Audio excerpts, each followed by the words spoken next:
Just do my hair. Mine don't look good in my them, especially when I'm human. Oh, Yeah. well, the good news is I think that we're being unaffected by Canadian fires, right? That's what I was hearing on the radio. Can you just turn it? Yeah, Alice, they don't want it on their heads. Can And you my turn daughter it? says, why don't you? Yeah, make just, it go? even that might be, can I point to you when I'm asking? It's like, angle it that way, don't move it. My hairdresser says I just don't play with No, you don't want that too much. But right now I don't remember the budget. You know how many times you gotta find. Not to put it in or just wave it. How many do you think I could actually own? Yeah, I just have such limited space. I usually have different things. Yeah, this place we bought, Sarah. I like to try Moving to. I do Stuff too. isn't- in a couple no, of weeks, no, our first Like if one. it don't work. So I've got it. Pick up the I paint know. colors ahead of time. So I yesterday I went tried to to really paste that, got my Yeah, 6 Bob little, and I you know, did sample that, things. and Work and we're okay. So I'm ready. You can get the I can't remember the names. Yeah. And some are Things there with the very painter. good. Yeah. Very good. tips. Yeah, there you are. That's what I'm trying. So. Kelly said that you took chapter six. Totally gone. Kelly said you took chapter 6. I didn't take all of them. She I don't only had think one all- left. She said you took everything. And if we needed I don't know, we these. have a couple people do this. I have written them down somewhere, but I don't remember the name. Oh, God.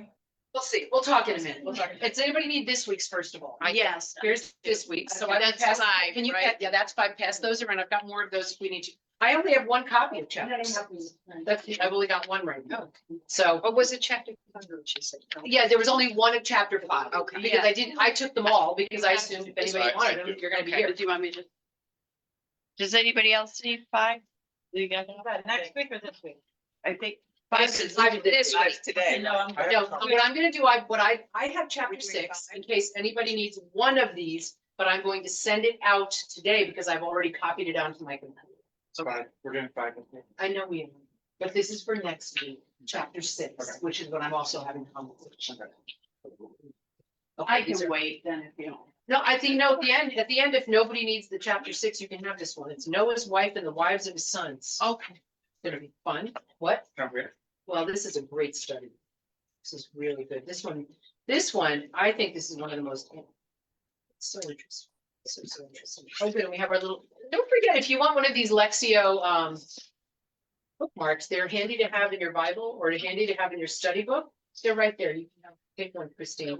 And that way, as you're going through, it's giving you an idea of how to do what we're doing. And generally what we do is for this portion, I just like to go over it in case there's somebody new.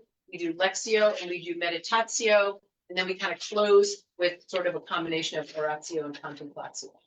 So we sort of frame our study. And I do want to mention, those of you who are online, I'm sorry to say this, but we are having the Great Cookie Taste Test. And John, I don't know why they've ended up next to you, but I'm afraid you're going to be well. So these are the peanut butter ones, which Alistair does not like, and these are the chocolate chip ones. So they all have gluten, so you know that is not, that's the thing. But Which one is peanut butter? peanut butter, With the white chip? yes, white. That's exactly how to tell. I love white. Pardon? Can we make coffee to go? Yes, of course you can. Yeah, I can. Keurig away, Stop it. baby. If you need, Keurig if you're away. having I'm cookies. turning Keurig into a verb. Keurig away.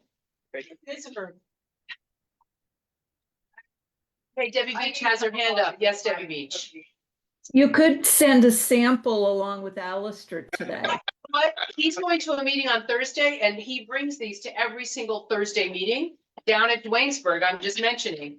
So they actually they go to Dwaynesburg quite frequently. Sure. These are Don't make it magnificent. obvious. I'm- Oh, did we hear that word, magnificent? The peanut, see, I have to tell you, I have not made peanut butter cookies in a long, long time. These are really good. Well, now. I have to say, they're kind of actually, Texture is so wonderful. that's what I think. It's the texture. And so Alice was like, I like them. So I made the other ones for him and I'm like, I really like the peanut butter. I think they're some of the best cookies I've ever made. I'll just. Debbie, did you have something else? I didn't have one that came from your home.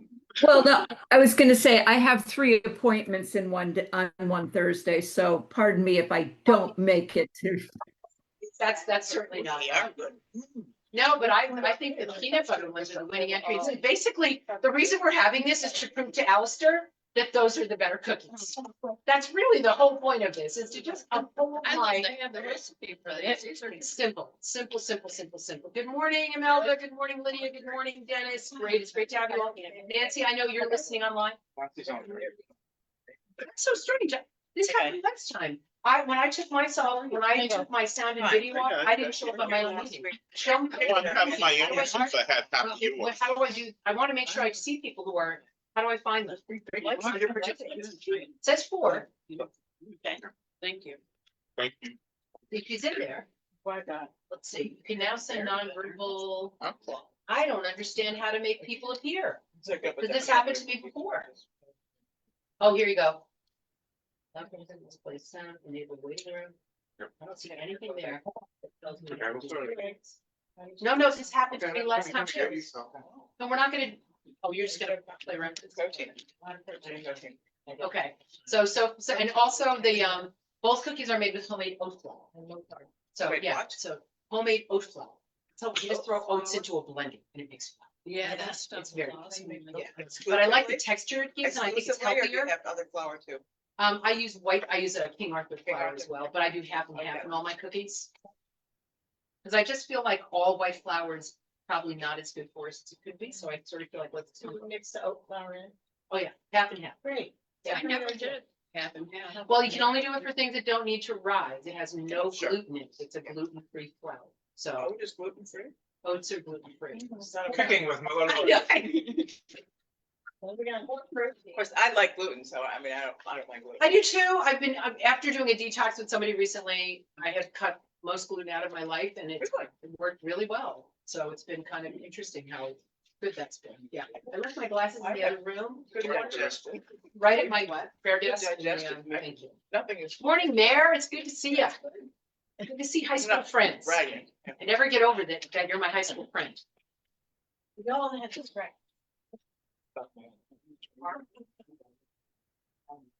Thank you. So when we do our Lexio, we are not gonna read the whole reading, we're gonna do a portion of it. I'm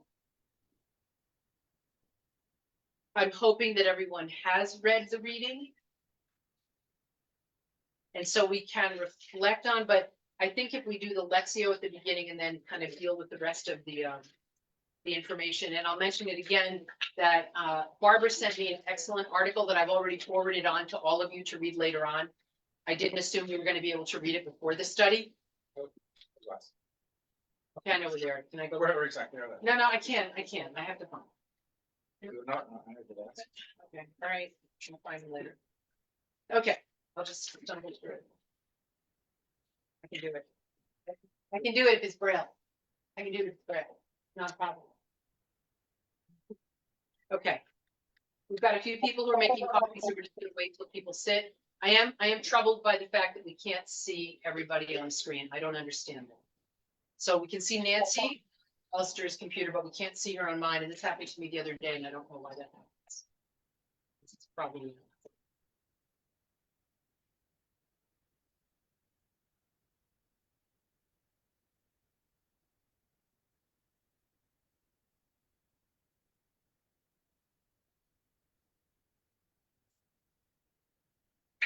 I What, Debbie? was gonna say, we lost the sound for a minute, but now you're back. Looks like we have a good signal today, but you know how that works. Can't depend. So good What that choice. Good choice, cooking coffee. Oh, well, yeah, you have to have coffee. Good morning, Colleen. It's great to have you. You just did it. You did it. You did it. Yes. Sorry. Is that hopefully triumphant? That's definitely a sign of the fall right there. Sign of the fall.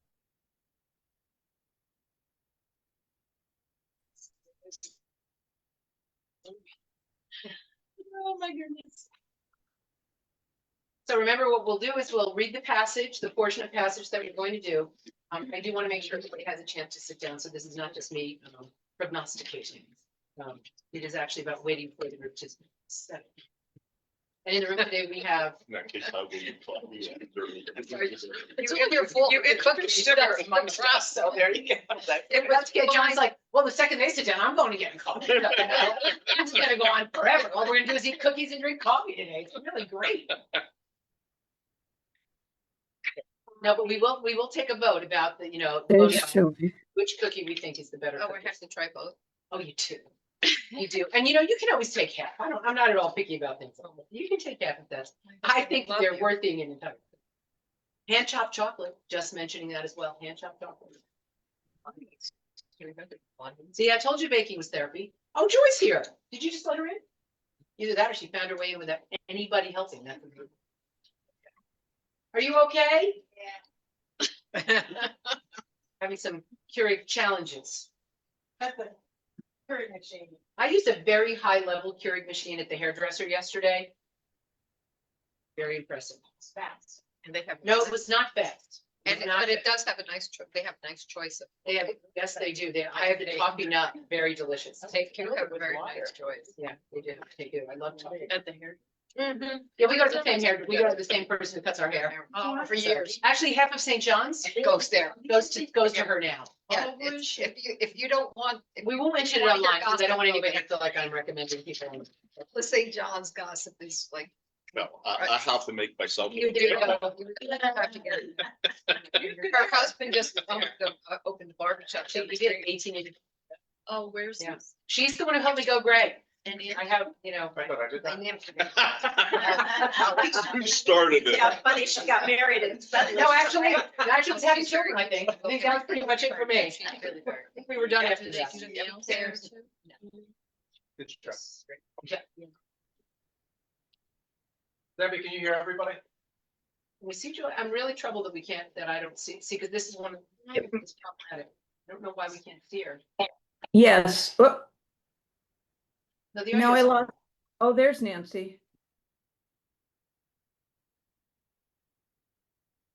She's in the car, so Nancy can be with us till about 11, so I don't want to be wasting her time as she's listening to us talk about, oh, good morning, Mary Jane, cookies and unimportant things like that. Although I don't think cookies are very important. Once Elizabeth settles, there we are, there we are. You want to get a cookie first? Okay. So what we're gonna do is what we do every time we've been studying this particular book.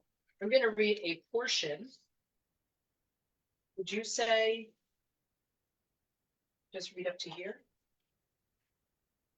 Yeah, then the last bit, What was the last one, the last 25 almost. it? Okay, so we're gonna read this portion. We're gonna read the stuff in between. And so what we will do is, what phrase stands out, what word stands out, and it's not a matter of what do I like, what do I not like. As you're listening, what do you hear? What is it that God is sort of placing before you? And then I will put the timer on for 2 minutes. We'll have 2 minutes to just kind of meditate on that. If you have the study with you, you can look at the words as well. I find that helpful myself. I think you should read it all, because Zillah and Adah come in, you're leaving out. Hope you don't. It's a long reading. Okay. Big- You just want, I was just gonna see, I want to see all the names and see how I do. You're just trying to trip me up, aren't you? Gray hair indeed. Now the man knew his wife Eve, and she conceived and bore Cain, saying, I have produced a man with the help of the Lord. Next she bore his brother Abel. Now Abel was a keeper of sheep, and Cain a tiller of the ground. In the course of time, Cain brought to the Lord an offering of the fruit of the ground, and Abel for his part brought of the firstlings of his flock their fat portions. And the Lord had regard for Abel and his offering, but for Cain and his offering he had no regard. So Cain was very angry, and his countenance fell. The Lord said to Cain, why are you angry? Why is your countenance fallen? If you do well, will you not be accepted? And if you do not do well, sin is lurking at the door. Its desire is for you, but you must master it. And Cain went away from the presence of the Lord and settled in the land of Nod, east of Eden. Cain knew his wife, and she conceived and bore Enoch. And he built the city and named it Enoch after his son Enoch. To Enoch was born Irad, and Irad was the father of Mehujael, and Mehujael, the father of Methushael, and Methushael, the father of Lamech. Lamech took 2 wives. The name of one was Adah, and the name of the other Zillah. Adah bore Jabal. He was the ancestor of those who live in tents and have livestock. His brother's name was Jubal. He was the ancestor of all those who played the lyre and pipe. Zillah bore Tubal-Cain, who made all kinds of bronze and iron tools. The sister of Tubal-Cain was Naamah. Lamech said to his wives, Adah and Zillah, hear my voice, you wives of Lamech, listen to what I say. I have killed a man for wounding me, a young man for striking me. Where is little Cain? If Cain is avenged 7-fold, truly Lamech 77-fold. Adam knew his wife again. She bore a son and named him Seth, for she said, God has appointed for me another child instead of Abel, because Cain killed him. To Seth also a son was born, and he named him Enosh. At that time, the people began to invoke the name of the Lord.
Fifteen more seconds.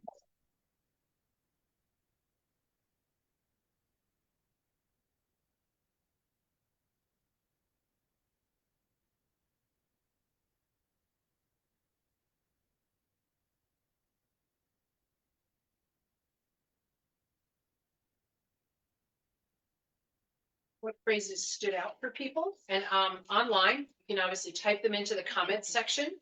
If you have signed in on Facebook and we can see your name, you are able to write a comment that we will be able to read to the group. East of Eden. East of Eden. And let us know if you can hear everybody in the room. We do have our little microphone on. If you can't hear what people are saying, make sure to let us know, those of you on Facebook and Zoom.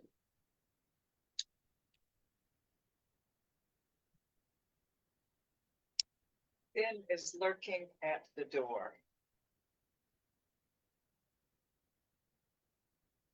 You must master it. Mine was the very last thing, invoke the name of the Lord.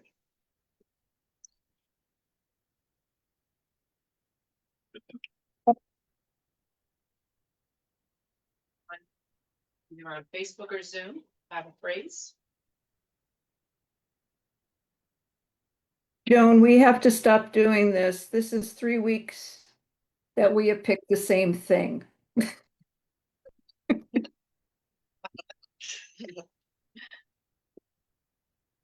Lord had regard for evil and his offering.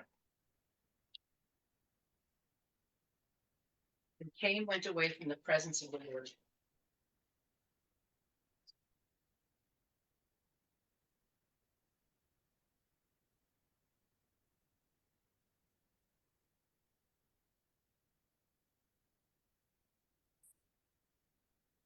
Say that again, Ann? Began to invoke. Began to invoke. What else? Made all kinds of bronze and iron tools. And last kill. Also kill or last kill?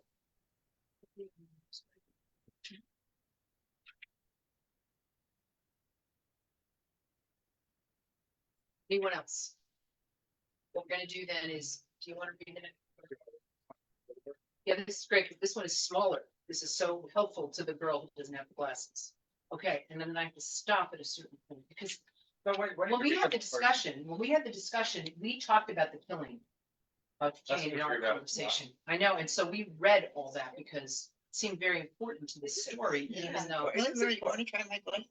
No, and then, you know. Pride comes before a fall. There's a pair of glasses in the drawer. Pardon? There's a pair of glasses in the drawer. I'm gonna, I can like. So you're saying read the whole thing.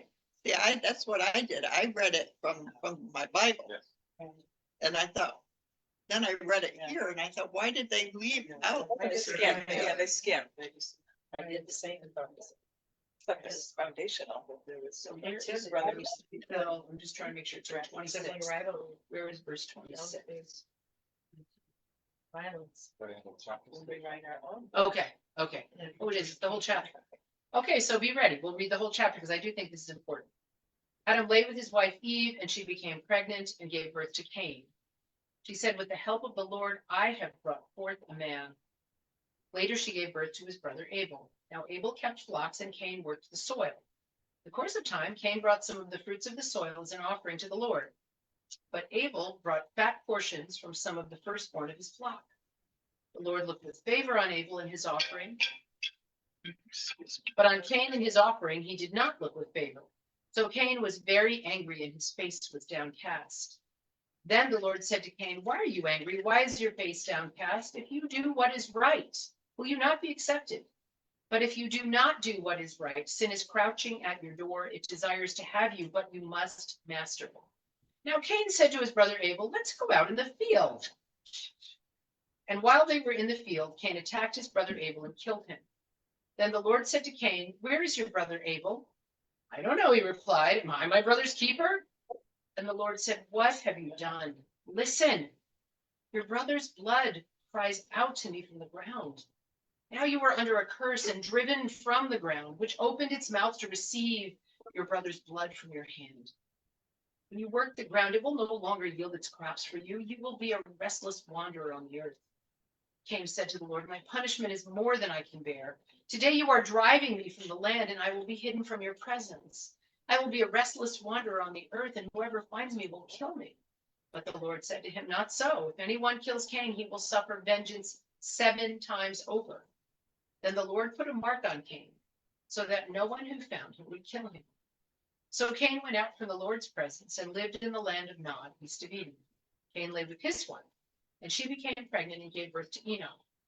Cain was then building a city, and he named it after his son Enoch. To Enoch was born Irad, and Irad was a winner.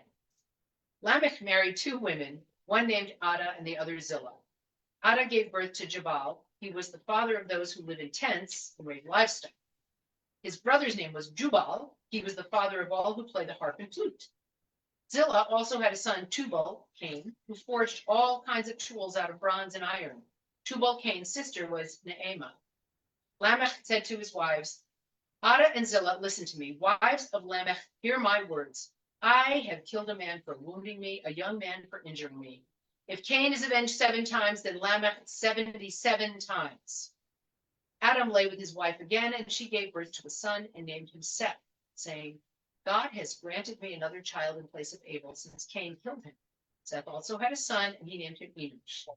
That time, people began to call on the name of the Lord. So we'll take another minute.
So the second part, I don't have your little bookmark. Reflect on the word or the phrase that has already been given to you. What is God saying to you in that phrase? What does this say about who God is and who you are?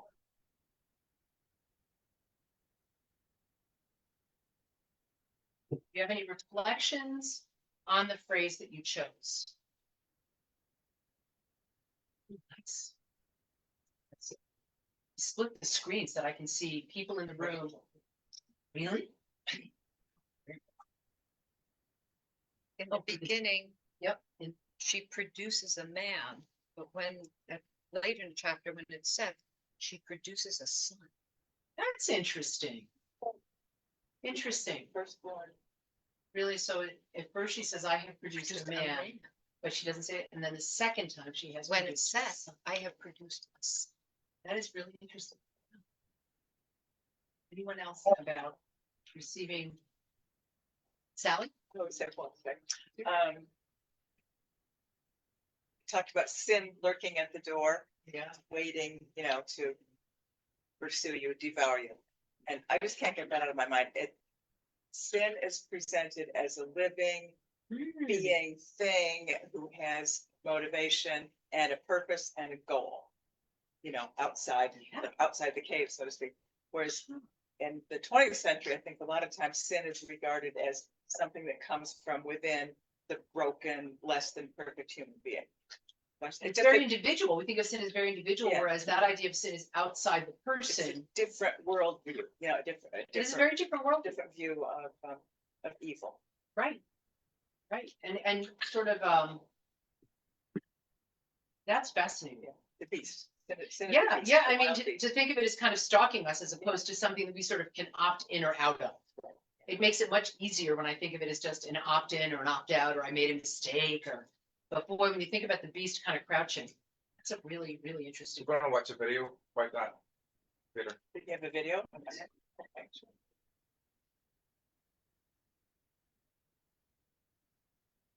Yes, Joy. Yeah, I wanted to say something about this issue about the proliferation of sin, and was building off of the last comment, just that I think that's exactly right. This, not only the notion that sin is something outside of us and not only personalized, but that it multiplies. It is actually, and that's that seven and sevenfold, and just all the, the proliferation that happens through this genealogy. So I think that's, and then the classic notion that sin is pollution and desecration. So those are notions that it really infiltrates us, and both from within and we pass it on, but also from outside. And so that idea that it's such a powerful force, and it's also sneaky, right? It's sneaky in the sense that I think there's a tendency, particularly in America, to think choice, individual all the time. And no, this is a very different picture about it's just force of defilement and also reproduction.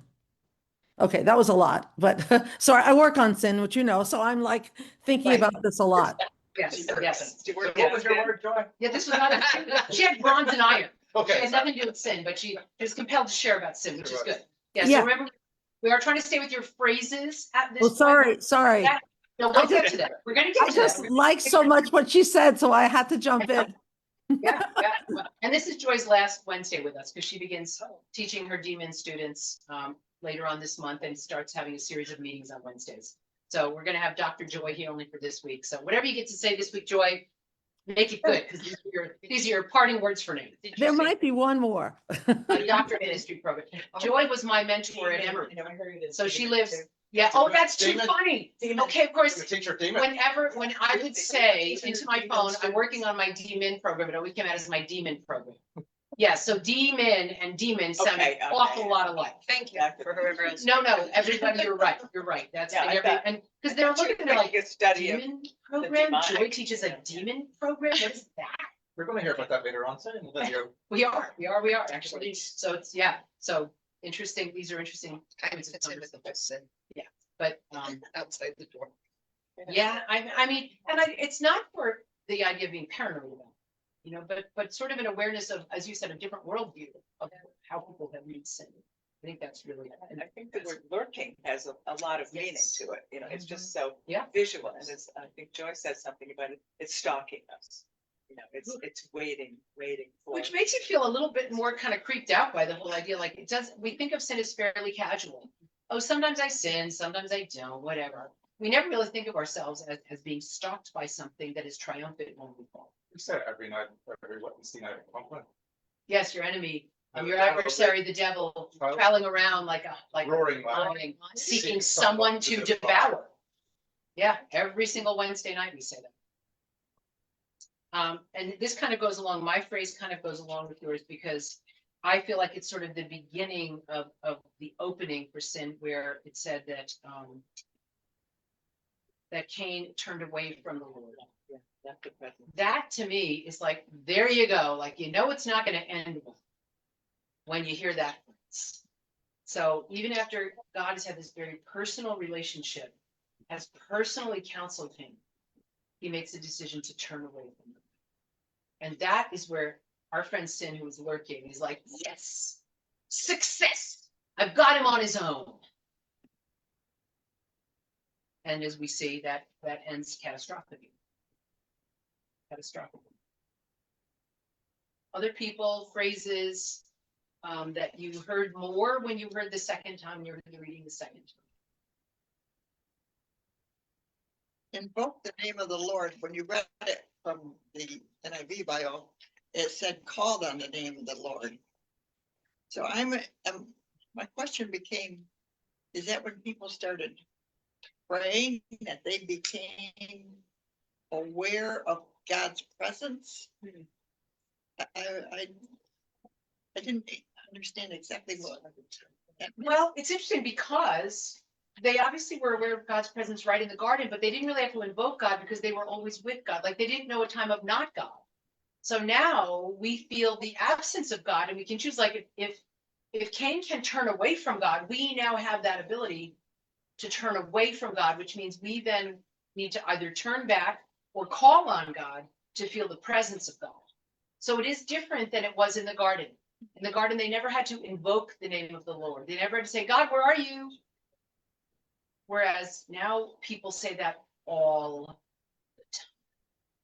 Well, God, where is God? Has God left? Has God abandoned me? I found Did- God. Has God, pardon me? I found as if he was missing. Right, as if God was missing. Exactly. Oh my God.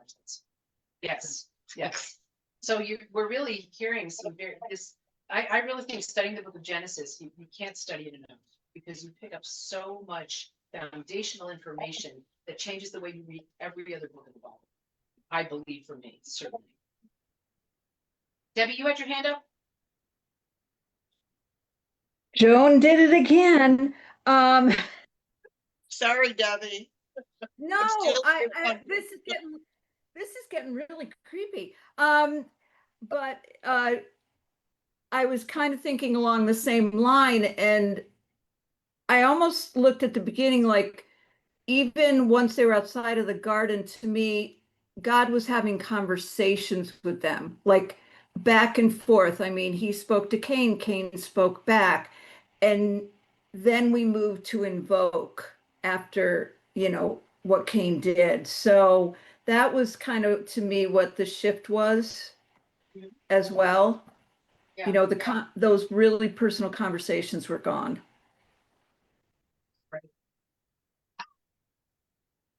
Yeah.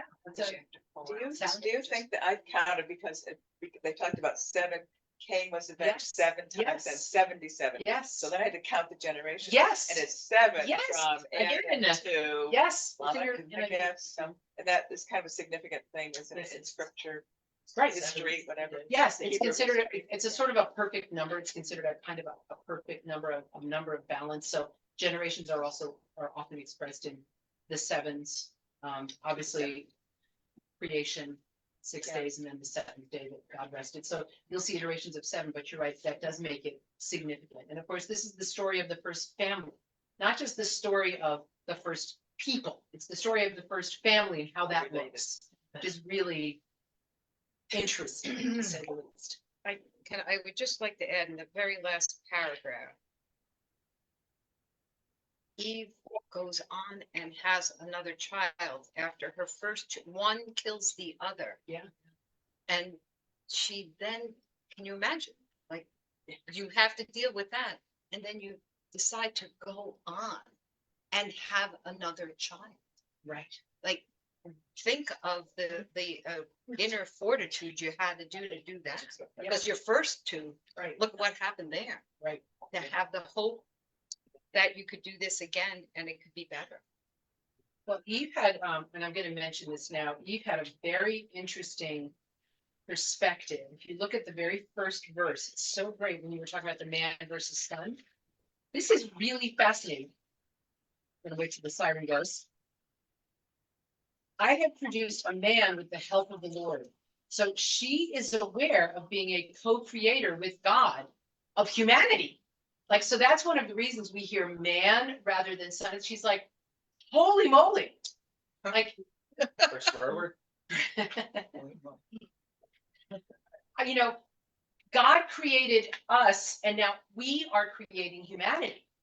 I mean, that is a huge leap. And she understands it. This is one of the, I think this is really fascinating. You know, you don't, no offense, you don't hear Adam out there going, yeah, look what we did here, Eve. Eve gets it. And she does, she's very self-centered. I have produced a man with the help of the Lord. So really, really interesting. And then, and perhaps after that, she understands the relational capacity of having sons, as opposed to just producing a new man, you know? And remember too, And Cain it's from the left. beginning of Yeah. that to the very end, like Right. those are the two corresponding paragraphs. Right. How we started and how we ended. Right. Very, Debbie. very different perspectives. I don't know if I've missed something too, but it seems like Adam is never called by name until verse 25. He's Oh, always I looked man. that up. No, he was referred to Adam. He was named Adam by God earlier in Genesis. Okay. Yeah, I was gonna mention that last week. You said that to me and I forgot to send something back to you. Yeah. he is Okay. named- Yeah. He is named earlier than this. And that Thank by you. is a, I mean, you did a little study on, of course. Now, you want to do the video now? So if other people have things to share, but Okay. someone is sharing. If people, Please. anybody online, anybody on Facebook, you're welcome to type. So if you don't want to type things into your phone, you can just talk into your phone and it records it like words. Just hit the little microphone. You can just speak in what you want to say. That's how I do it. John. I have a question. Oh, good. I hated it in the 80s, but I see it's here. Why is that person's name hyphenated, those two people? It's because they have two different meanings. Each of those names has two different meanings. And did you look at all the meanings of the names? You looked at some of them. You looked at Adah and Zillah. Tubal-cain. Yeah, Tubal-cain. Cain and it's- his sister. Well, it's Oh, a, that's right, that so- is hyphenated. yes. So Tubal-cain obviously is a derivative, making sure that Cain is still connected in. And Cain means, it's actually in here. Can we open this up? Because I think this tells us the names. Go back to your Genesis. The study notes are even teeny tiny words in your reading. So if you can, it actually gives us some information about the names. Of course, names in the Bible always mean something. They always have actual, there's a definition that makes sense to the story itself. I'm pretty sure it was in there that I just saw. Which comes first, though, the name or the definition? Because how's somebody gonna know that they're beautiful, their baby is gonna be beautiful, or? Well, I think we hope that our. Or music, or Yeah, exactly. Yeah. Or a bronze worker. you know. Well, there are, when we have done our study, what we have learned is that these are, what is the word that I want to use? Their names are Archetypes. symbols for us of things that came into the world through them. So this may be that these names are used to teach us. They may not have been actual names per se, but these are names that tell us something about the world. So we learned then that through the women, actually, did you want to read? No, I'm about it, yeah. Okay. Through the women come arts and music and sort of creative things. And then we hear through these sons that there is this industrial capacity. for working with metals. But this is the beginning then of taking things from the garden and making them more sophisticated through these generations, which is really important for us to note, because we know that what happens, I think it's a Wordsworth poem that says, all becomes smudged with man's soil and marked with man's, stamp. In other words, that when we start to industrialize, we're getting farther and farther removed from the garden. And we start to see some of those things happening through, this is where it is. Thank you. This is the article. This is the superb article, and I copied it and left it home, and Alistair remembered it. That is so great. So where are we? Okay, the names of the wives themselves, so we'll talk about the wives first, carry symbolic significance. Adah, now some of you may know that we have an Adah who comes to church with us. You know, it's going to be really fun when they come to church and you can say to them, hey, I know where your name comes from, girlfriend. It comes from the Hebrew root meaning ornament or beauty, while Zillah originates from a root meaning shadow or shade. This is interesting. We're talking about music. There's one that means music as well. Yeah, that's the song. No, was it just the sun? Okay. The Naamah. These names may reflect not only their physical features, but their roles within Lamech's household and the broader symbolic structure of the story. So it is not so much about when we look at a child and we say, oh, you are beautiful, therefore I will call you beautiful. It is a way of understanding the purpose of the child who is being brought up, and sometimes the role that child will play throughout the rest of that scripture story. Have one other question? Yes. Okay, in the Bible verse, in chapter, the part that they left out. Yep. It says that Cain says, you are driving me out of your presence. And then in chapter 15, verse 15, 2 verses down, then it says Cain leaves the presence. So it wasn't like he said, I'm gonna leave your presence. It's like God wrote from his presence. And he left. So can you look at those verses? I don't have the Bible right now. Can you do that for me? What are the verses again? The parts where, right before he 13 kills and his then- wife. 13. Cain said to the Lord, my punishment is more than I can bear. Today you are driving me from the land, and I will be hidden from your presence. Hold on one second. Go back before. Is that what God says to him? Does God say you are now being driven from my presence? See, I wonder if it's not Cain making a decision and twisting God's words. So can you go before that? What does God say to Cain before that? What have you done? Listen, your brother's blood cries out to me from the ground. Now you are under a curse and driven from the ground, which opened its mouth to receive your brother's blood from your hand. So it does not say driven from the presence of the Lord. God says you are driven from the ground.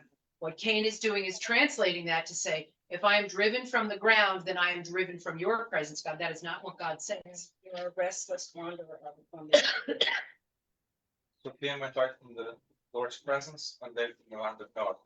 Slept all the time.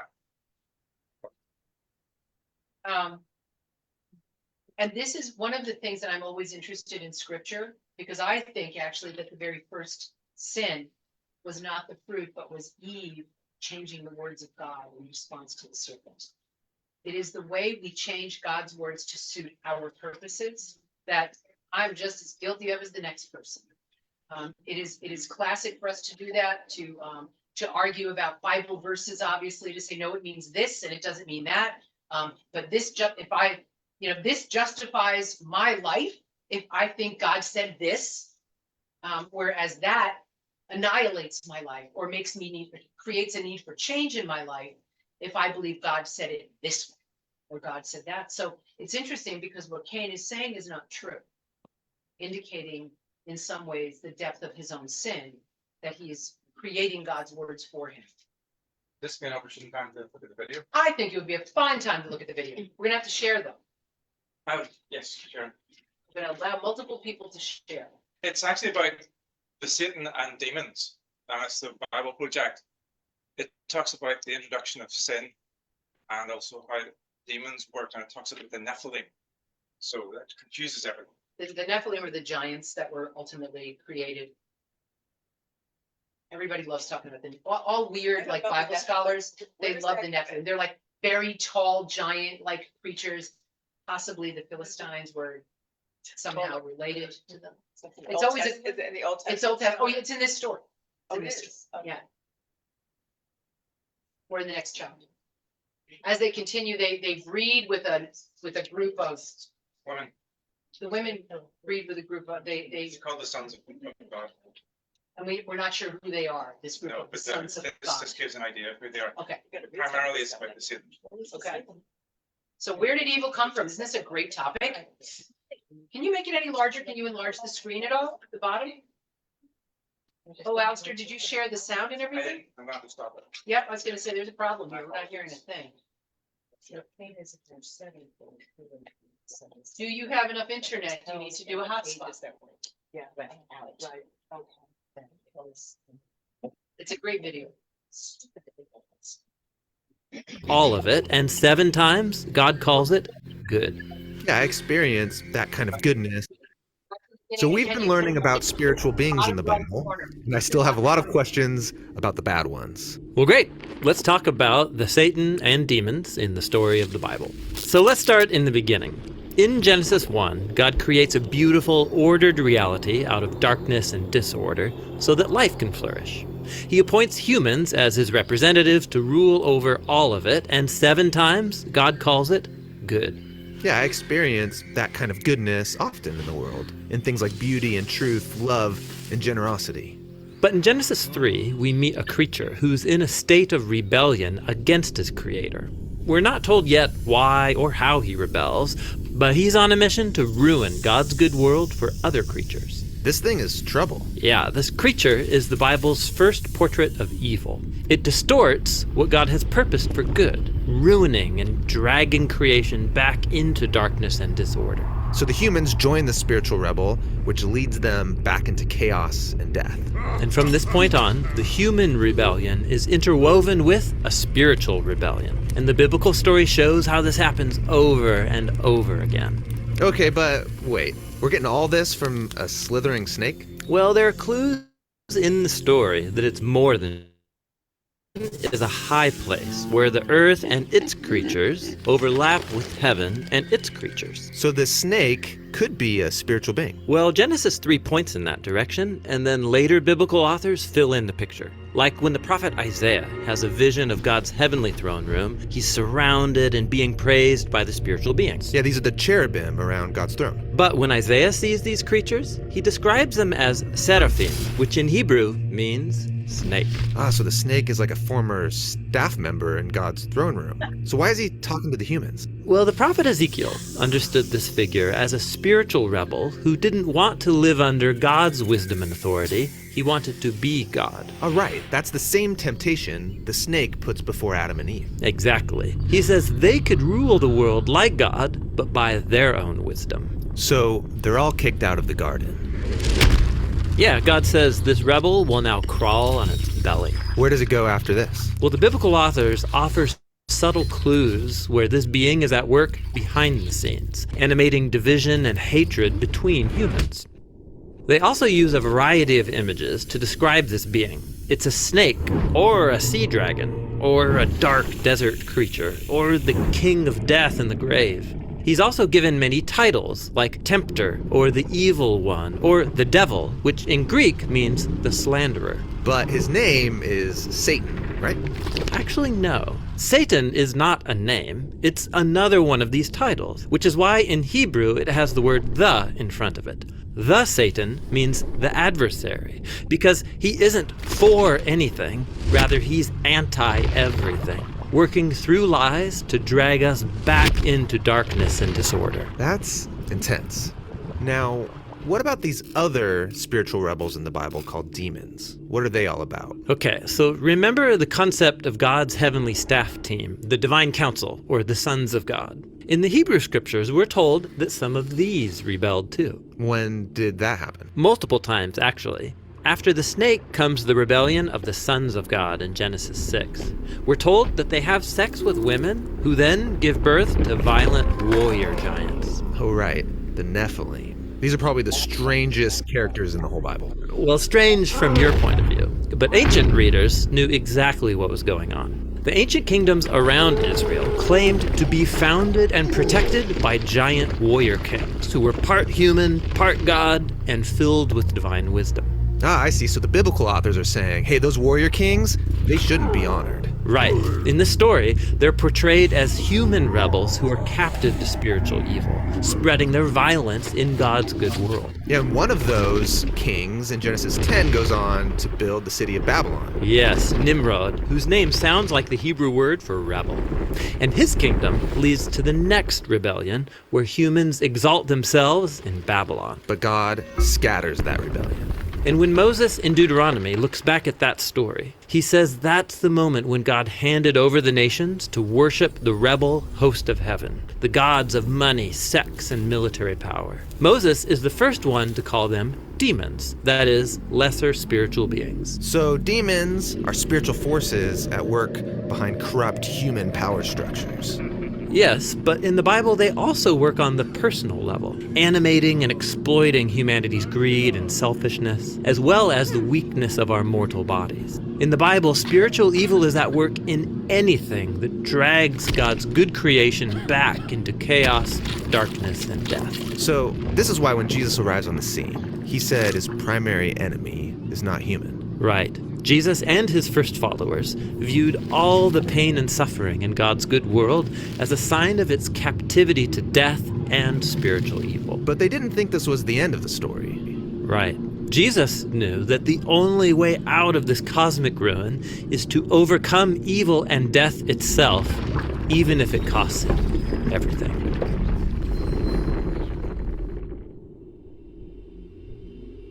Was that at all helpful? What I kind of like about it is that it sort of normalizes the idea of demons. Like we think of demons as these things in the Bible that really have no relevance to us, that they don't really exist per se, that we've spoken them away. We say, well, it was probably mental illness, but they called it a demon. So we've kind of dumbed down the idea of demons. But when you couple it with the information that we were talking about, Sally, this idea that sin is lurking outside the door, it's not that it's terrible, but there's something normal about it, that if we don't recognize that, it's very easy for sin to kind of come in and have coffee with us. You know what I mean? To just kind of walk in the door, because our guard isn't up on us, because we don't think of it as a presence. We think of it as, did I do a good thing or did I do a bad thing? Not really recognizing that there's this kind of cataclysmic battle going. What would you say about the video? I think it's excellent. You are a man. But it gives a visual picture of sin lurking behind the door, that, and as Joy said, this is a pollution that affects all of us. And sometimes we laugh at it. Sorry? Sometimes we laugh at it. We laugh at it, yeah. Like I'm just thinking of that video of that CEO and how it went viral, and how everybody laughed or poked fun, and here as you're saying, that inviting it in, we're making it like part of our conversation instead of really saying what it is. Hasn't been a lot of condemnation of those two figures, has there? Well, I think there has been. No, actually. I think there has been, but I think it's almost in a humorous way, which really dumbs it down, doesn't it? Well, yeah, and of course, and I was like laughing my head off when the Philadelphia Philly mascot did a whole take of that. Yeah, you're exactly right. What we've done is we've sort of normalized it and sort of made it absurd, as opposed to the true brokenness that it creates, like sort of like a seismic crack in our society, that we really just sort of say personal choice, and laugh about it and like send it on to other people, and I'm as guilty as the next person. Oh, there it is. Okay, so this sound, I'm gonna. So that demon outside the door makes it very real. Yes. I'm gonna share something, and this is when I worked in a church several years ago, in their youth room, they had this poster, and I've never forgotten. And I thought, it's not. Where is it? Where does it go? What did you say? That's okay. Where is it? Go Go back to share. We're here on Zoom. Your share. Think so? No, I don't think so. It's not there. It's very, I have no idea how to make things appear, man. I opened it up, but I don't know how to make it appear. Okay, so it was this poster that I've never forgotten, and it was, the title was Gossip, which has impressed me for my whole life since then. And it is a poster of a series of hands, and they're passing along this sticky tar substance. And it's increasing as it goes from hand to hand. Oh, there it is. Oh, there it is. Good, Yeah. there it is. Is that actually shared? Yeah, I've just never forgotten this. And you can see that it gets bigger. There's more as it travels. And then there are these very clean hands at the bottom that are like, okay, I'm here, just hand it over. And you know, if you've ever worked with something like oily tar or something, getting that off your hands is very hard. So I've always, when you were talking about pollution and all these other things, this really stands for me as a really important image for me. And I've never forgotten it because it gave me a visual of something, of sin. I mean, I think you can just put sin at the top there, and like that viral video about somebody stepping out on their marriage, two people stepping out on their marriages that have become entertainment more than anything else for us. So I find that really interesting. Neither one of us really liked the questions. They were all very personal, and we thought that's okay. But, and it's not that we don't think those stories are important. They are important. But what I don't want people to feel like when they come to Bible study is that we need to tell our personal story of our personal lives. Like, in what ways have I experienced the bittersweet nature of forming a family? We may or may not want to have that conversation, and I think it's okay not to. So we tended to stay, even for ourselves, we did not discuss those questions. We tended to stay with the story. So if you have a question that you specifically want us to answer, we're more than happy to do that. But we did not find it as useful for the purposes of the study when there is so much richness in this story that we can be talking about. So you get to the last question. Mhm. And then you think about this, I know you were praying for that little girl and killed by her father. So what does that say? This is interesting. Alistair and I did have a conversation about the link between love and rage. I thought that too. I did not see that. I think I thought that he was putting, I don't see that. I see love and passion. I see love and certainly strong emotion. And maybe people who have committed what they call crimes of passion, bless you. Maybe they can speak to that, but I wasn't sure that I bought into the love and rage thing myself. So you did. You thought this was. Well, they're both hot emotions. They are. They You are. know, how close can they be And it is in true their that- intensity? Yeah. And the violent crimes are most Yes. often committed against those we have loved. Yes. Yeah. Isn't that who the police always look to first? Yeah, It's the family family. members. It's Yeah. true. It's true. Family members. That They is don't absolutely say true. it's some Yeah. third party that just happened to be walking by, they always Right. look within.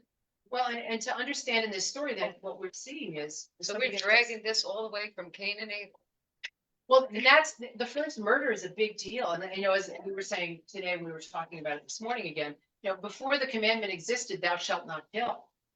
This had happened. And this is why we have to have, because people don't naturally seem to understand that this is not okay. You know, and so it really is, I mean, this is sort of shocking to the core of our beings that a brother could take up a hand against another. That's never happened in this story yet until this time. What a terrible thing to be known for, to be the first person to kill not just another person. But then what happens when we hear Lamech's story? What does he sort of brag about? I killed this one, I killed that one. This guy wounded me and I killed him. Is this the beginning of domestic violence? Is this the beginning of oppression in a marriage? I mean, he's calling them. He's not calling them by their names. You women, you wives of Lamech, you possessions. He did call them by name and then said wives of Lamech. Okay, yes, he did. Adah and Zillah, hear my voice. You wives of Lamech, hear what I say. Listen to what I say. I have killed a man for wounding me. I mean, why would he tell them this story? It's like a threat, it's kind of a threat. That's what I think. I'm powerful. And, I think you so. know, I can do this. Yeah. I think so. I have done this. I have done it. You're doing Yeah, it. yeah, so you may want to keep that in mind, gals. You know, I mean, the first sort of use of this heavy oppression this threatening nature against, like, we are watching sin like turn into this black blossom that is producing more in the world. And he's now bragging about his sin. Like Cain, at least, we'll get to you, Joy, because I'm sure it's going to be good. Cain at least has, I wouldn't say he has remorse, but he understands that he has these consequences because he's done this thing. I love when, but remember, it mirrors the garden again too, because God says to Cain, you know, where are you? I mean, there's again and again, we're hearing the garden reenacted. And then by the time we get to Lamech, Lamech's bragging about the thing that sent Cain into such disarray and distress. It's no longer causing it. It's now becoming like a stripe of thought. Go on, Joy. Oop. Oh yeah. Okay. Sorry. I was a lot of thoughts running around in the room that are wonderful. So I'm got a few things in my mind. One is I just want to return to that question about the love and the rage. That's one thing that I wanted to say something about. I think it's so interesting if we think about really the kind of betrayal and fear and lack, you know, like betrayal of trust, all those things that could lead to, which are sort of the worst sides or the underside of love, that could lead to rage, right? So rage is often really hurt or betrayal, then inverted and expressed outward. So that's one thing I was thinking about. But then the other thing that, you know, I find it so interesting to figure out.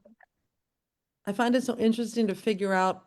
I'm thinking about the video you showed, and you know, sort of thinking about the root of some of this evil, right? And it's often thought about as like pride or idolatry. And I think what you were addressing, Lori, is forms of domination, right? In which power is exerted over. And that's obviously tied to violence. So that's a lot of disconnected thoughts because I've got a lot going in my mind from these different wonderful, the video and the and also that picture too. So anyway, so just a couple of thoughts. Thank you. I actually want to, does anybody have anything they want to say? Because I want to address the offerings that Cain and Abel made, because we spent a long time talking about trying to understand, like reading and rereading, which was better, why wasn't one better than the other, why did God like one and not the other one? And I finally came to the realization, it doesn't matter. Like we're doing exactly what humans do. We're trying to figure out what God is thinking. Mind of God, yeah. It's not that it's completely unknowable, except that in this case, it really is. It is the consequences of that we are supposed to be paying attention to. There's a lot that's written about these offerings, but both of them say that it was from the first fruits of the ground or the first fruits of the flock. There doesn't seem to be anything that I can see. Now, scholars have written and they'll say, oh, well, when Cain gave it, it wasn't, they will. I don't think anybody can really prove that one offering was better than the other. We don't think the clear answer in this, honestly, is we don't know why God preferred one versus the other. Was it a test? Did God know Cain's character enough to say, Cain, I sense in you this darkness and I need you to wrestle with it. I need you to overcome it. I need you to master it. This is going to be that opportunity. And of course, Cain then does not master the opportunity. Cain gives into the opportunity. When I read that, I thought the same thing. I thought, well, why was one? Right. But then I thought, again, we're trying to figure out what God was thinking. And I think God must have known Cain's heart. But Cain, he became jealous. Right. It was almost like Cain was thinking, well, God refers Abel to me. Right. And that's absolutely where the demon jealousy came in. Sure. And that's what it was, just pure jealousy. Well, and that's interesting. We don't know Cain's heart as he gave that offering, but God does. Yeah. So the offering itself might have been just fine, but the intention behind it.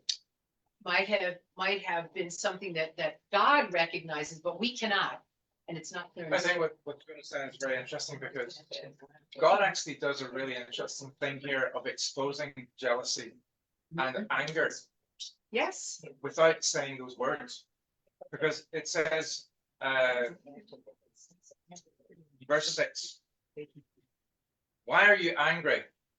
Why is your face downcast? Mhm. If you do what is right, will you not be accepted? So there's a way out. But if you do not do what is right, sin is crouching at the door. So he already knows that sin is there with him.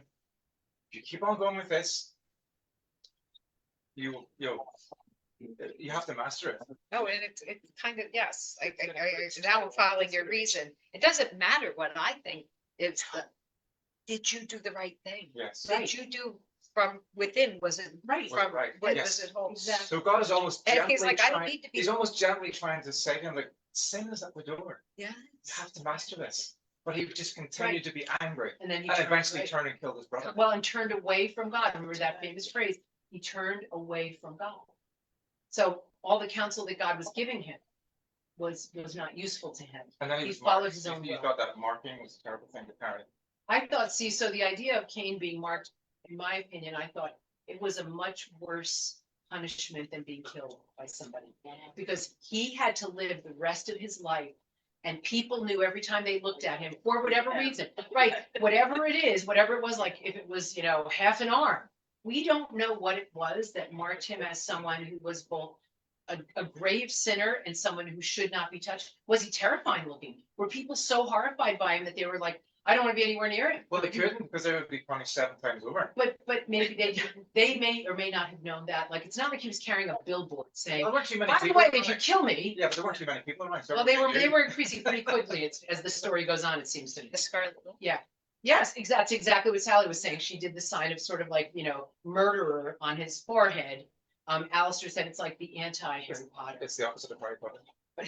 My impression that I've gotten somewhere along the way is that Mark also is going to protect Cain. Yes, but he was going to be protected in his misery.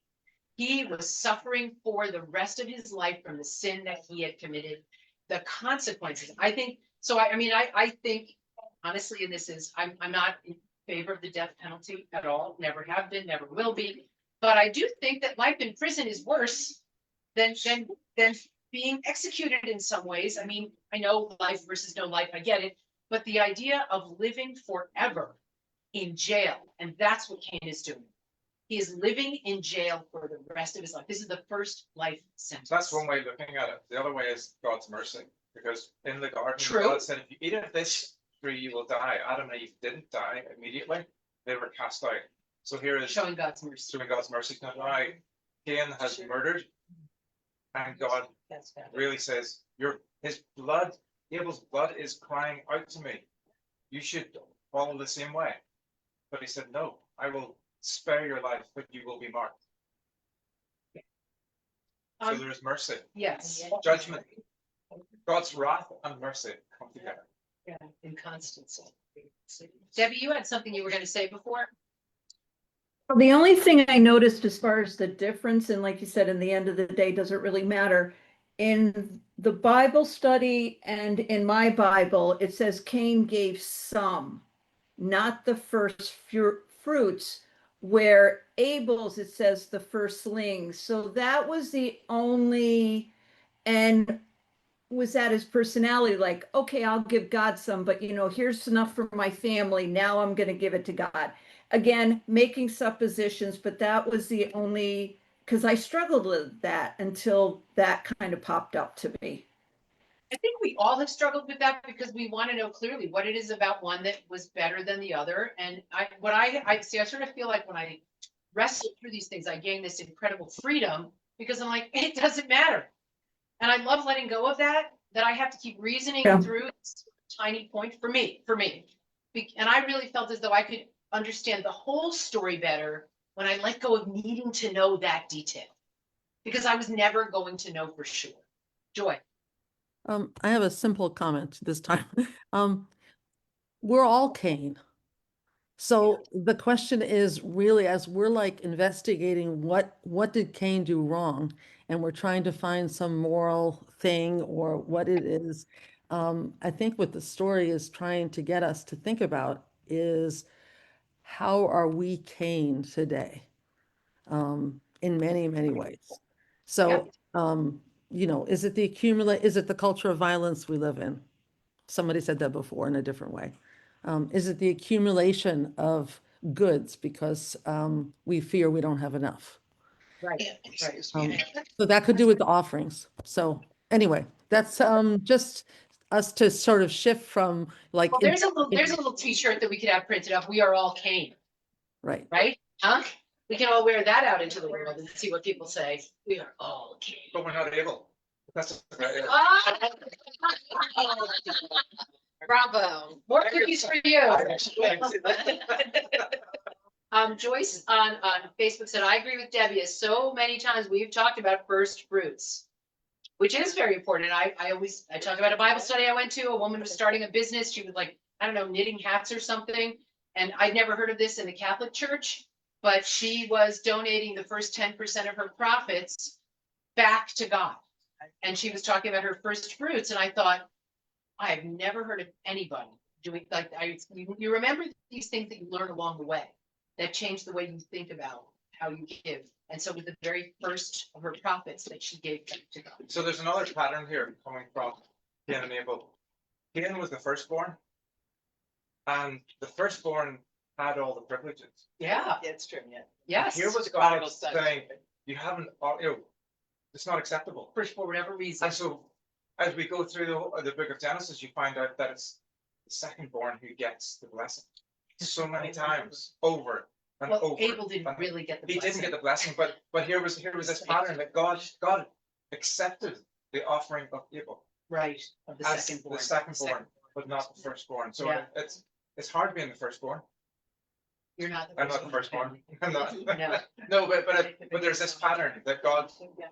You would think God always chooses the one who is the chosen one, or the elite one, or the privileged one. The choosing of David. Almost never. Almost never. Almost never. Well, and God says, you see what is on the outside, I see to the heart.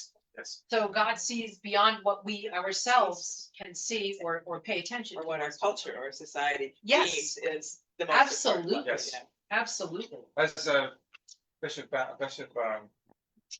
Hertzog used to say, America is the land of the second sons. Yeah. Because most of the first sons stayed in England. Country. They were the earls and the dukes, and they were the landlords. And the second sons came over here because they had no. Right. Yeah. Oh, right, didn't have land. Yeah, Right. they didn't have land, so they came over. To get land. The spares. Yeah, spares. America's the spare. Spares. Yeah, and then we act like that. The other thing, this was a tiny thing, and I thought sometimes he made leaps in his commentary that I did not see supported in the scripture verses. So when he said Eve represents all grieving mothers who witnessed domestic violence, the death of their children, the trap. I didn't actually agree with that. I see no place where Eve is grieving. There's no verse in scripture in that entire passage that we read. She shed a tear. Or that Right. she had to- And it's fine if we want to think of her that way, if that gives us compassion for her, as well as a deeper understanding of our own suffering. I'm okay with all that, but I don't see it. And it's not that I'm a scripture literalist, but that's a big leap. And that adds an emotional component, which is fine. But what I said was, I don't feel any connection with Eve having lost the son. I don't feel like she got it any better than anybody else did, because I don't see that happened for her in this particular story. It doesn't mean that she didn't experience that. I'm sure she did. I'm sure she did. With that, you can't write every single bit of every single part of every person's story, where the Bible literally would fill the universe. But I just thought that was kind of a big leap that he was making. I certainly thought in pain you shall bring forth children. Perhaps those of us who have had children can say, actually, childbirth is nothing compared to raising, and to the challenges, that the choices that children make, that we cannot guide them through. That continue. A parishioner here named Louise, who has since passed away, said, I always thought that once they got older, they were going to take care of me. She said, I'm more worried about them now that they're older than I was when they were little, because I could see them all the time. But once they went out in the world and they lived apart from you, and it depends on your child. Some of us have very self-sufficient, very, successful children, but not everybody does. And so for those who know the pain of wayward children, wow, that's killer. That is a killer pain. Can I bring a more positive Let's aspect do into it. this? Let's do it. Alistair, be careful. Because it's cheerful. And I think it was in that article. That Yes, oh, this is such, Barbara you really have to read this one. these are foundations of civilization, of Yes. arts, crafts, Yes. of just the things that we enjoy, the things that we value are all in this. And you can see the foundations of civilization coming from I'll read this, the man. music makers, from the craftsmen, all of the things that we value have been put into these churches of ours. May I read this? Yes, go ahead. These achievements, all the things that we were talking, while reflecting real human progress, occur within the context of the Canaanite line, which the biblical story consistently depicts as morally flawed. This creates a theological tension. Authentic cultural and technological progress rising from a lineage characterized by violence and rebellion against Yes. God. So there's Woo! so there There you've got the tension. There's a tension between creativity and destruction. Well, and artists who can become quite self-centered and distorting in the world and also creative. Yeah. Can I say something? Yes. Because I have a very strong connection and, I make art and appreciate it and find that it's so useful in so many ways. I don't agree with whatever that statement was you just made, because I don't think that the arts are in conflict with. No, I don't think they always are. I think the point is, and I think at the same time,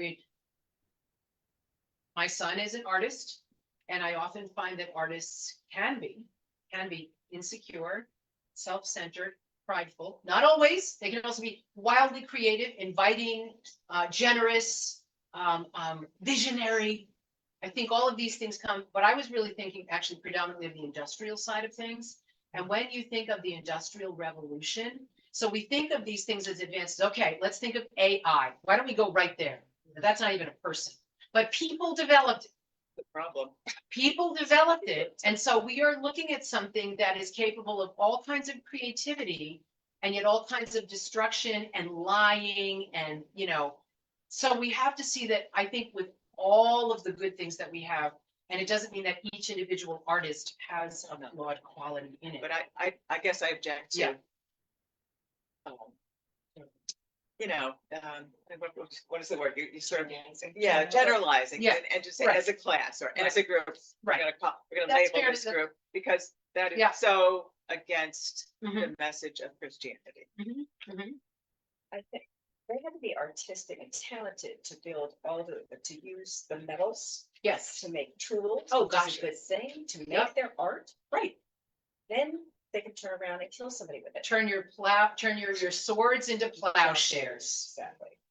That's kind of what we're talking about as that kind of, that balance that tips. Certainly not for all artists, and certainly not for all art, and not for all creativity. The creation of humans, I still think every time somebody tells me that they've had a new baby and we get to do a baptism, I say the same thing every time, besides reading them Psalm 139, not the part that talks about killing the wicked, but the part about, you are beautifully and wonderfully made. I always say, how is it possible that human beings, with the blessing of God, can create something so beautiful as this baby? I mean, every baby is an absolute miracle and treasure. And yet we know that within that great little package grows a human that is centrally flawed, capable of great good, capable of great evil. And I feel as though we live in a culture right now where we are seeing those dichotomies between what it means to be compassionate and to uphold principles of looking out for the least, the lost, and the left out, and what it means to not just be stewards over things, but to dominate. We are seeing tensions in our own culture with what it means to be a good human in this world. And I think that every good human in the same way, I Anna? just feel that I can't name a culture that you couldn't see. Right. I mean, truthfully, Right, I I mean, mean, let's look at every single culture. at the heart of it It's- is. we always have- So is it that we are just flawed as humans, that we can't even learn this? Truthfully, because I can't think of a culture that hasn't. No, certainly not, And so is that our flaw? Is that our original flaw? That we can't get this right, darn it. No matter how much we Yeah. study this and dissect it and look at it. well, and I guess the point is we can because of Jesus. And I think it's important that we make sure that we inject hope into the conversation, you know, I mean, because I have. I agree. Because I do believe that I as do much as we too. get it wrong, we also have the same possibility that Cain had. Of getting it right. We see a very clear possibility of choice in that situation. And we know that he did not make the choice that brought life to the world, that gave him new life, that actually took life from the world. Sally? Here's a question. So Cain made a choice of doing something that God found to be sinful. He was banned for. Yeah. He went away from the presence of God. Abel did the right thing.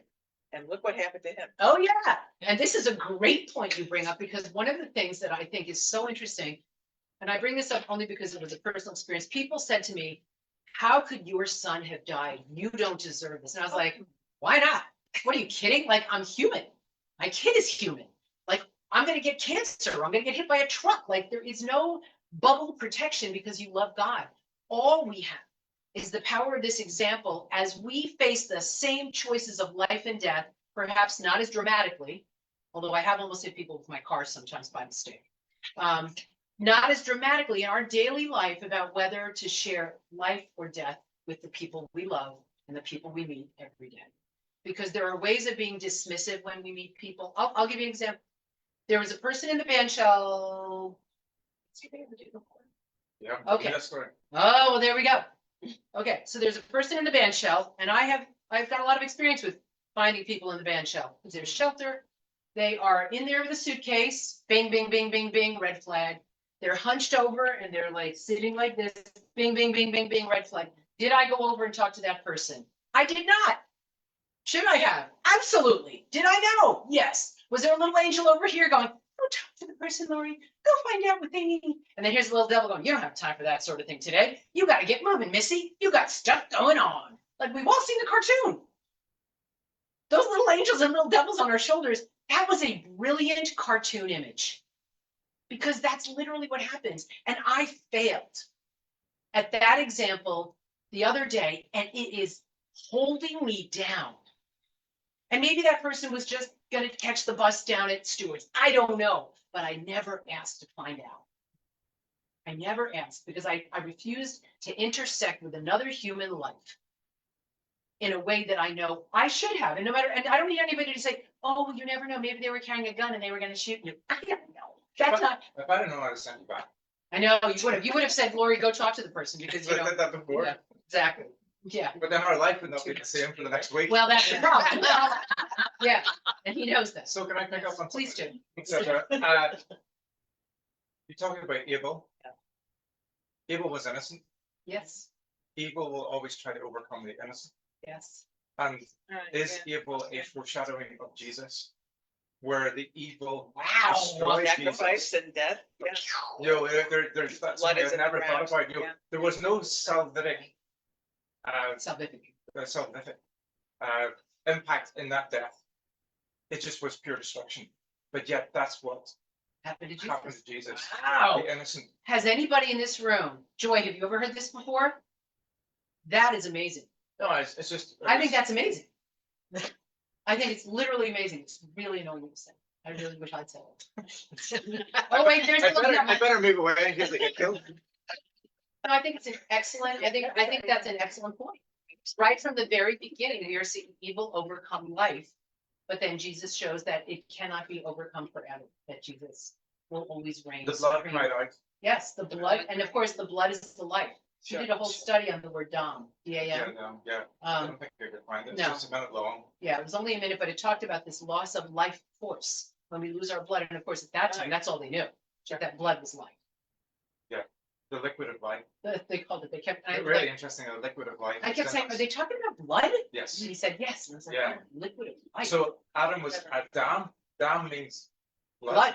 Yeah. So he's made But of, he was he's made made of from the- blood and dust. He's made from the dust, which is Adamah. So he had dust and blood.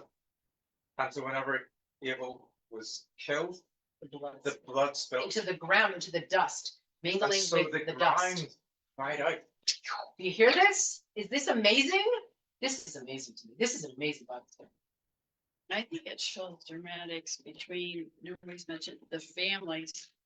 Like say if there's a couple of kids and there's the oldest who took care of a lot, who's done good, or even in the middle of the family. Mhm. And then parents, the ones that are not, are always helping that one person, even though they're not doing their full capacity, which they could, and you're seeing another. Like, see, there's a few that are really trying, doing the best they can, and then the other one is just being a little more lazy because they know parents will bail them out, so. I think you're seeing in the Bible of, also children. Yeah. That, Dynamics of children and relationships and families. yes, so, and sometimes I think you're showing, if you're getting challenged more to see who's going towards faith more. Do you know what I'm saying Mhm. too? Yeah.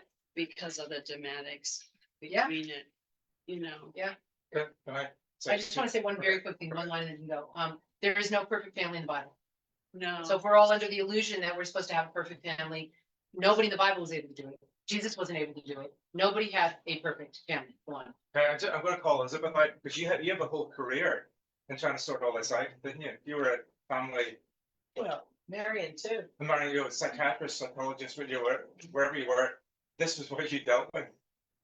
All of this stuff. Dysfunctional Dysfunctional families. Absolutely. Yeah, yeah. The other thing, Joy has made a comment here. Oh. This is a very complex issue about atonement, sacrifice. I was trying to say that this was not necessarily atonement. No, it was or not atonement. sacrifice, but it No. was the evil overcoming or trying to overcome the good. Yes, I think he's right. That's the foreshadowing. Yeah, I'm not. Of evil destroying Jesus. But we know there was a different Okay. result from that. So thank you for making that comment, but Yeah. I wasn't trying to get Yeah. into the atonement or sacrifice. Bye, Joan. Thank you. I like your smile. Yeah, I think that we're just looking at a more basic kind of black and white thing here as opposed. Yeah. Because there was nothing that Abel was atoning for. It was. No, there was nothing. It's a foreshadowing of what happened to Jesus, where he was crucified. He was the innocent one. Yes. Being No, punished. I think I have to tell you, I think you're right on this. I think you are like 100%. I just Well, think. thank you. I just love, I love her. So, what are we, oh, God, we never even did the Oratsu. Oh my God, I mean, good thing Heidi's not here. I know. Okay, so, I will ask one question then.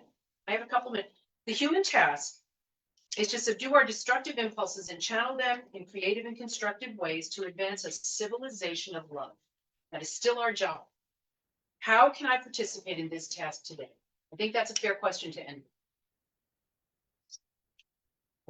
If you read the study, if you wrote down an answer, what did you say?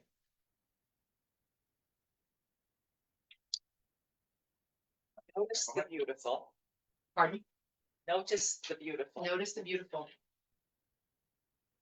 I didn't read this beforehand, but it's almost an hour drive for me to get here. Yes. So I love that time alone in the car because you really can have wonderful conversations Yeah. with God. Yes. Those are some of my I best call it the ones. prayer bubble. I call my car the prayer bubble. Yeah, Yeah. and I can understand why, because that's really, you're alone with your thoughts and everything. And I know that where where my faults lie. Mhm. So that was my prayer today, like, help me, Yeah, come into me and help me be better at this. Yeah, yeah. Please, like, I need help. I know I'm not good at it. right, right. I know I laughed at the CEO at the Coldplay coffee. Like, I know And I definitely was like, ha, ha, ha, ha, ha, ha, you got caught, buddy. I mean, I clearly, really did make my own. Junior high school. Yeah, exactly. Oh my This time I God. didn't do it. Yeah, Exactly. the one I laughed at was, you know, you could be the CEO of a company, a husband, a father, and still have time, Wealthy and still have inventor. time for your mistress and go to a Coldway Park. You too can get to the gym. So Yeah. basically, you know, Right. and I'm laughing and I'm like, yeah, okay, I need to get to the gym, but I'm really laughing at, two families that Right. were just. We're destroyed. And that is literally the picture of what sin looks like. Oh, Joy.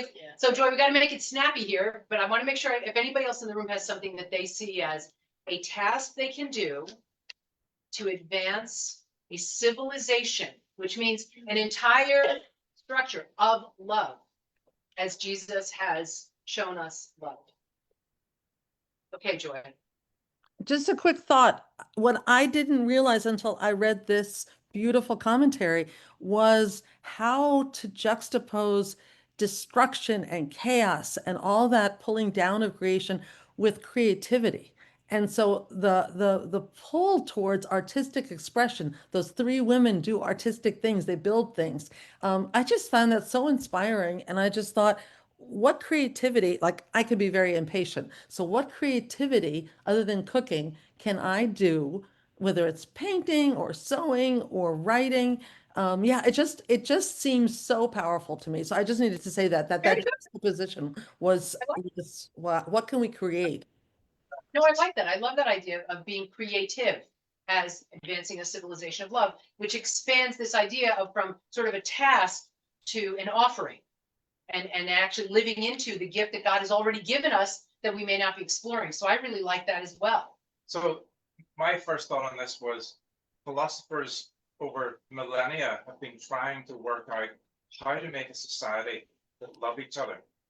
And they keep failing, no matter how many things. So the answer for me to this is, how can I participate in this class today? Is to stay close to God. There you go. Jesus is the answer. Jesus is always the Always the answer. You know, because Where's your camera? This is my offering, because I doodle. So there you go. Relation to Abel. Abel had. Oh, sheep. Mom. It's a great little sheep. That's adorable. Okay, let me just take a picture of it with my little camera. Now we have to put that with the T-shirt. Here. Yeah. I'm not. We are all Canaan. I am able.